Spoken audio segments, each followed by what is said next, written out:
If a meeting is disruptive in that we cannot continue our business, like we've had a meeting where we've had to postpone just a couple of discussing our monthly meeting or something.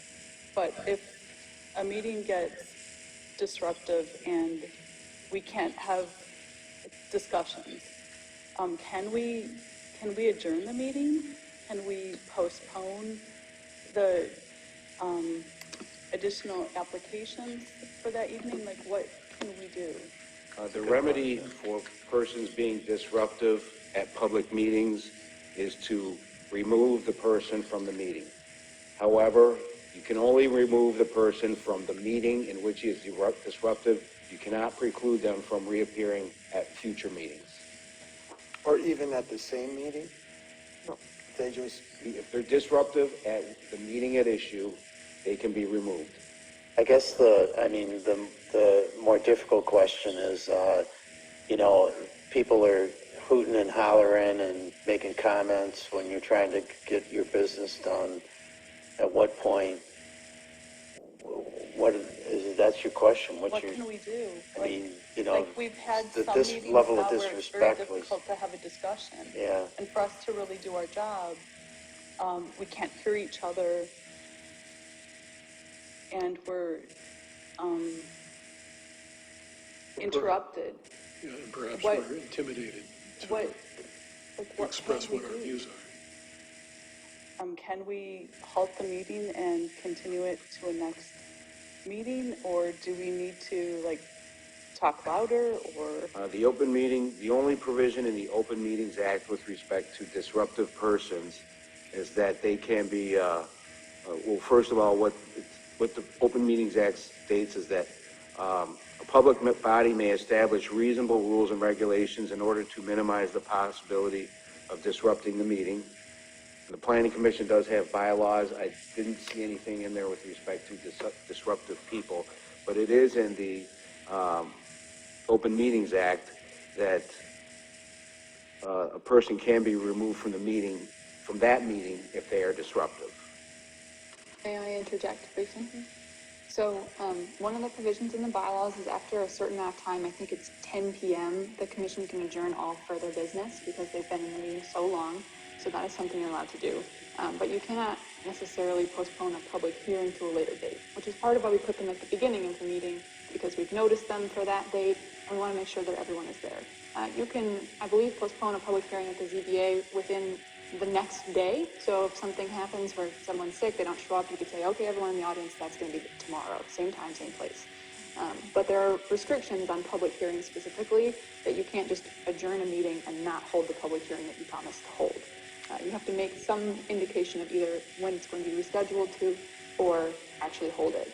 But Kevin, I think what they're asking is if they get to, say, for example, the miscellaneous business part of the agenda and it's just too disruptive, if they just adjourn out of the blue, is that a violation of the Open Meetings Act? I don't think it is. Okay. Say that again. Sure. So let's say you've gotten through the public hearings, you're into some other form of business. If you are experiencing... Excuse me. So the public hearing is done, right? Public hearings are done, okay. And you're on to some other later item of business in the agenda. If it's just incredibly disruptive, people are throwing things or something like that, and you just need to adjourn the meeting, that is not a violation of the Open Meetings Act, because you've held the items you're required to hold. Okay, so also if there's another agenda item like a sign or something that we still have to do, we can still... You could defer it to next meeting. If we can't, have a proper discussion and give it our proper attention. Yep, you can table it or defer it. Anything but a public hearing, that's what you're saying. Yeah, the public hearings are the most important part because those are protected under state law with certain specifications. And you cannot you cannot start a public hearing and then postpone it until the next meeting. I mean, you've started the public hearing, so you've already heard comments. Yeah, you should But close for whatever reason, the whatever board, they say, we'll postpone it and have further discussion at the next meeting. Is that permissible? I would agree with nodding that is not permissible because those public hearings are specifically noticed. However, if it's not a public hearing, the law does not require a public body to produce an agenda of a regularly scheduled meeting. The law does require the public body to produce the agenda of a special meeting, but not a regular meeting. So you do not have to follow through on the agenda except with respect to the public hearing. And as was done earlier this year, you could close the public hearing and then defer your decision on the item at hand to a later date, but the hearing must be held. Does that make sense? Yeah. So what if the public hearing goes on longer than, we open it at, say, 7:10? Well, you can limit it, right? Yeah, so your bylaws limit the amount of time that the commission will operate, so like a 3-hour period. But my recommendation would be, even if the public hearing is going over at 10 p.m., you would interject, say that you're extending the meeting by 1 hour and allow the public hearing to conclude. That would be the most defensible option. Well, but you could also, when you open the meeting, say, we're only going to take public comments for an hour, right? Well, couldn't you just say, could you do, I don't think so, because everybody has to have a chance to Yeah, but what comment. if it's 6 hours? I think you could limit it by saying people can't come back up for a second term.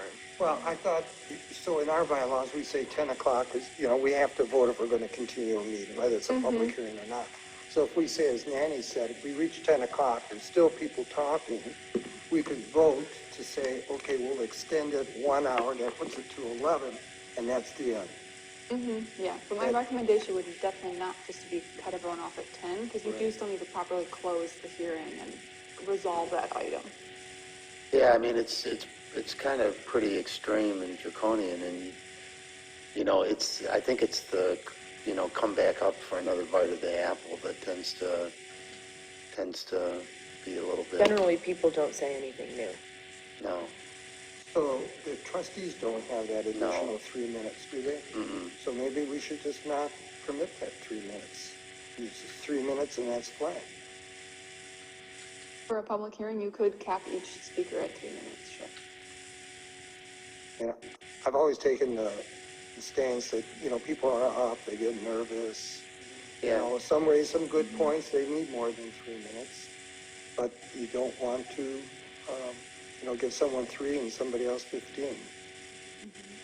And then we've also had public hearings where, it's very productive to keep hearing back from other neighbors or adjacent neighbors that are responding to something that was said. And I think public hearings are really important, and Yeah. I think we should do everything reasonable to give the public a chance to speak to us. And so the idea of giving somebody an extra 3 minutes at the end of the process, I think is something that's a good idea, unless it really gets to be abused. I agree, as long as we can still conduct our business. And I think it's been being abused. I would like to interject. So typically, commission will hold the public hearing, have everyone speak for those 3 minutes, and if there's somebody that had a particular point that you think would be worth deliberating on, you would close the public hearing, open the commission discussion portion, and invite that person up to speak more. So the commission can ask audience members with items that they're particularly interested in to come and, give some more illumination on what they're speaking about. But part of the reason for the 3 minutes is not just your time, it's also neighbors not encroaching on each other's time, right? Because everyone is supposed to have an equal amount to speak. So if one person is dominating for 20 minutes, they're infringing upon the rights of the other audience members, not just your time, but the other people that are here to speak and waiting. So that's part of why the time limit exists. Yeah, that makes sense. Well, the problem, and I agree, with public hearing, it's important, that's we always did that additional 3 minutes. But when it gets to the point when there is no value added, there's so much repetition, and then it turns to personal attacks. There has to be a limit. I agree, and I actually, in watching how you handled public hearings in the past, you've been really good about reminding the audience that if somebody has some point that hasn't been made yet, we want to hear that. But, it's not all that helpful to have the same points be made over and over again. So you're kind of coaching the audience to edit their comments appropriately, and I think that's worked generally pretty well. For the most part. For the most part, yeah. Yeah, the part that I don't get is somebody comes up to the podium and says you're a jerk and then wonders why you don't want to hear what they have to say. So another, That's kind of part of public service, isn't it? I know, but, Come on, Well, Bob. maybe you are a jerk. well, I know. Aren't you used to it, Bob? How long have you been doing this? and Commissioner Barberina had another question just about how to control a meeting of that manner. So I, before being a planner, was a public participation official and have facilitated a lot of contentious meetings in my day. So if you want to move forward with establishing facilitation guidelines and rules and announcing those at the beginnings of meeting and having the planner help be a facilitator for those really intense meetings, that is something we can do. That's an experience that I have and can help talk to you guys more about how to control meetings like that. That would be helpful for the Board of Trustees as well. Yeah, I think the board You also know- needs to practice not responding to people during the public hearing. Yeah, I mean, it's so difficult. Because, like you said, Tim, I mean, I value what people have to say.